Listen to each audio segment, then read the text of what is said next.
એ તમને એક વાત કહું, તમને આઘાત નહીં લાગે ને? બોલો. જો તમે ગુસ્સે ના થતા, શાંતિથી વાત કરજો. તું બોલવા માંડ હવે. જો તમારા મોઢા ઉપર ગુસ્સો દેખાય છે, જુઓ જુઓ. મને ગુસ્સો નથી આવતો, તું બોલ.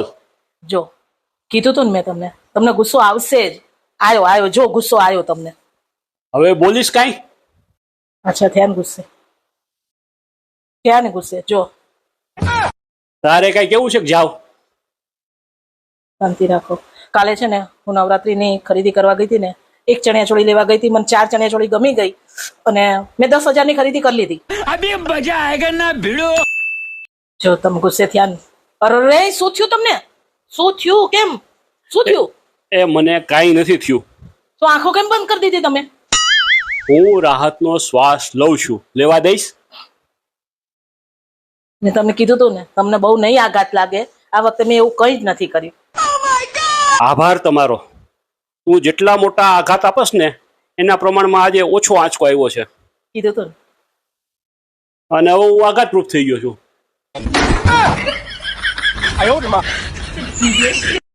અલી ચિંતા ના કરાય ઘરની બધી.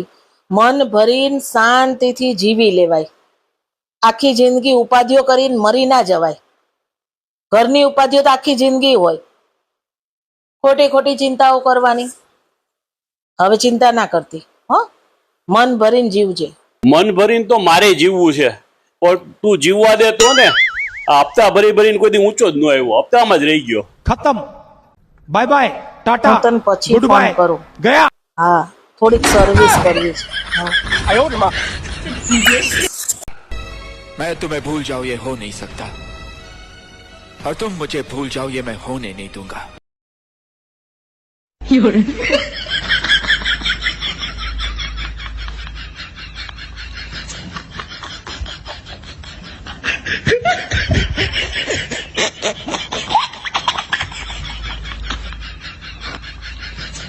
આ બપોરના 2 વાગ્યા, હવે મોબાઈલ મૂક ને જમવાનું આપ. આ જમવાનું આપવાનું હવે તું શું લઈશ? 1 કરોડ. હાલે આ 1 રૂપિયો લઈ લે અત્યારે, બાકીના 99,99,999 પછી હપ્તેથી આપી દઈશ. બાકી અત્યારે જમવાનું આપ, મોબાઈલ મૂક.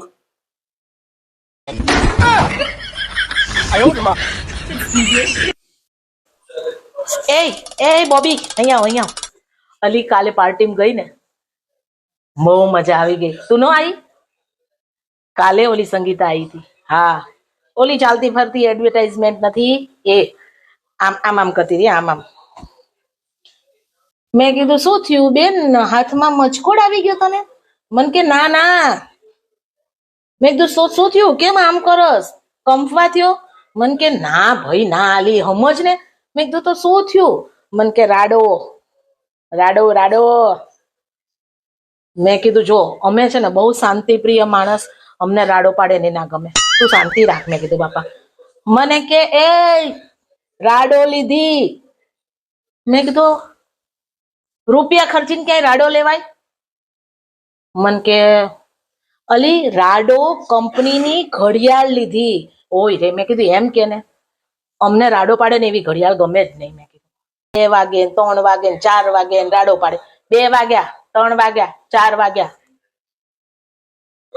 મને આમ કરીને મને વહી ગઈ. મન કે બાજુમાં કવિતા ઉભી હતી ને, મન કે શું રેખાબેન બિચારી કે આટલા ખર્ચા કરીને અને ઘડિયાળ લીધી, તમારે 2 શબ્દ કહેવાય ને કે સરસ છે ને આમ છે. મેં શું કરવા કહેવાય? અહીં શું પ્રદર્શન કરવા આવે છે? ગમે ત્યારે મેં કીધું જ્યારે આવે ત્યારે આ લીધું ને તે લીધું ને પૂછડું લીધું, અને આપણને શું ખબર નથી પડતી કે રાડો કંપનીની ઘડિયાળ આવે, બહુ મોંઘી આવે. આ મારા ઘરે 4 પડી રાડો કંપનીની ઘડિયાળ.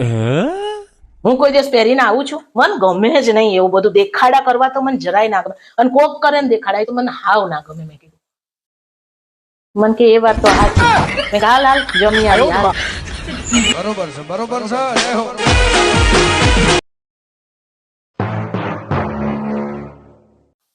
અલી આ પગે જો ને ઉપાડો લીધો છે. નવરાત્રી આવે છે ને પગ ઉપાડો લે. સી ખબર ક્યાંથી ખબર પડી જાય છે નવરાત્રી આવે છે?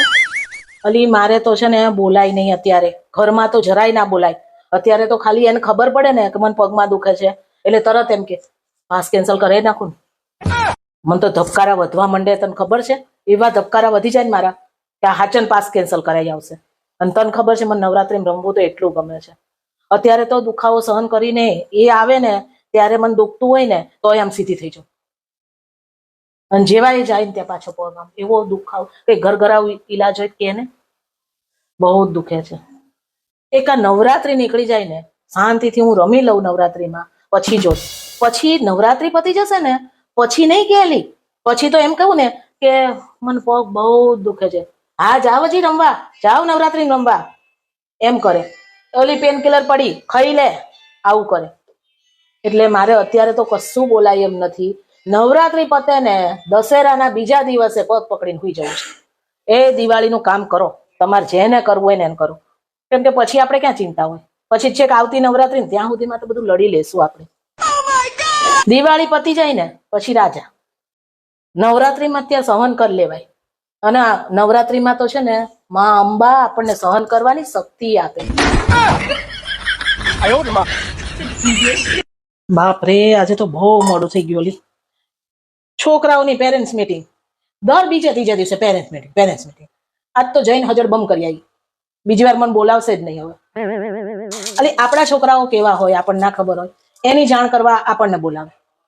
નહીં શું મને કે તમારો દીકરો છે ને એનું ઇંગ્લિશ નબળું છે કે મેં કીધું મારું નબળું છે એટલે તો એને સ્કૂલે મોકલું છું નકર આટલી ફી ભરું ગાંડી છું. મેં કીધું ઘરે જ ના ભણાઈ દઉં. મેં બીજું નવું હોય ને કંઈક કહો તો મને કે તોફાન બહુ જ કરે છે કે અહીંયા. મેં દિવસના કલાક કેટલા હોય મને કે 24.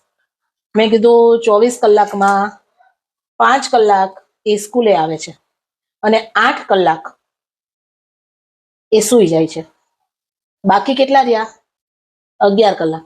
મેં 11 કલાક હું સાચું છું. મેં કીધું હું તો મને ના ખબર હોય કે તોફાની છે એમ. મેં કીધું આમ માથું કરીને મને કે બેન 1 ગ્લાસ પાણી આપો ને. મેં પ્યુનને બોલાવ્યો. મેં કીધું બેનને પાણી આપો. મને કે મને ચક્કર આવે છે. પછી મને આમ હાથ જોડ્યા આમ હાથ જોડ્યા. મને કે બેન પેરેન્ટ્સ મીટિંગનો ફોન આવે ને તો હવે તમે ક્યારેય ના આવતા. મેં કીધું હું એટલું તો ઈચ્છું છું એટલે તો આટલી મહેનત કરી. મેં કીધું આવતી રહી હવે કાયમીની નિરાત.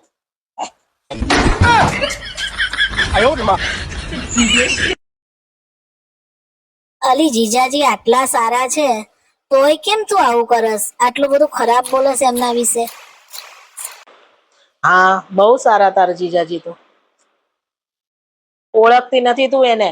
કાલે એને કેવું કર્યું મને કે તું રોજ પાણીપુરી ખાવા જાસ ને તને વ્યસન થઈ ગયું છે કે પાણીપુરીનું. મેં કીધું કેમ? મને કે છાપામાં જો સમાચાર આયા છે કે પાણીપુરી વાળા પાણીમાં કંઈક નાખે છે એટલે તમને વ્યસન થઈ જાય ખાવાનું. એ કે 15 દિવસથી હું પાણીપુરી નથી ખાતી. તને ખબર છે ઓક્સિજન ના લેતી હોય ને એવું ફીલ થાય છે. તને નથી ખબર હજી? ઓ બાપરે આવું કર્યું? તો તારા જીજાજી સારા નહીં. મેં એને સામેથી કીધું કે પાણીપુરીમાં કાન ખજૂરો નીકળ્યો તો મેં કીધું પાણીપુરી ખવાય? મને કે ના ના ના બંધ ના કરતી હો પાણીપુરી ખાવાનું. ભલે તો તારે તો ખોટું બોલતા હોય બધા. બોલ કેટલા સારા કહેવાય. અલી તું મંદિર જા તો દર્શન કઈ રીતે કર એમ કર ને. હા હું આમ જ કરતી હતી. એક જ વાર થોડી મહેનત કરવાની. હા મુકાભાઈએ આપણને શીખવાડ્યું. એ લોકો પાસે લક્ષ્મીજી ટકે છે અને આપણા પાસે કેમ ન ટકતા ને અત્યારે ખબર પડી ગણપતિ જોઈને પછી. હા જો આમ કરવાનું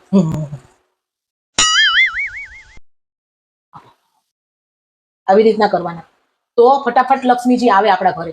નવો ટ્રેન્ડ. હા અરે મુકાભાઈ આવી રીતના કરે એટલે આવતા હશે. આપણે તો ખાલી આમ કરીને આમ ઉભા રહી જઈએ. હવેથી એમ કરજે. મેં તો કાલથી જ શરૂ કરી દીધું. આ પોટલું વાળીને ક્યાં ઉપડ્યા? પિયર જવું હોય ને તો બેગ લઈને જાજો. એ મારી ઘણી આબરૂ છે. પોટલા ના વાળતી. એટલા બધા ખુશ થાવ માં. આ ઇસ્ત્રીના કપડા આપવાના છે ને એનું પોટલું વાળું છું. તમને એટલા જલ્દી હું ખુશ નહીં થવા દઉં. એ તો ભારે કરી મારી ખુશી ઉપર પાણી ફેરવી દીધું.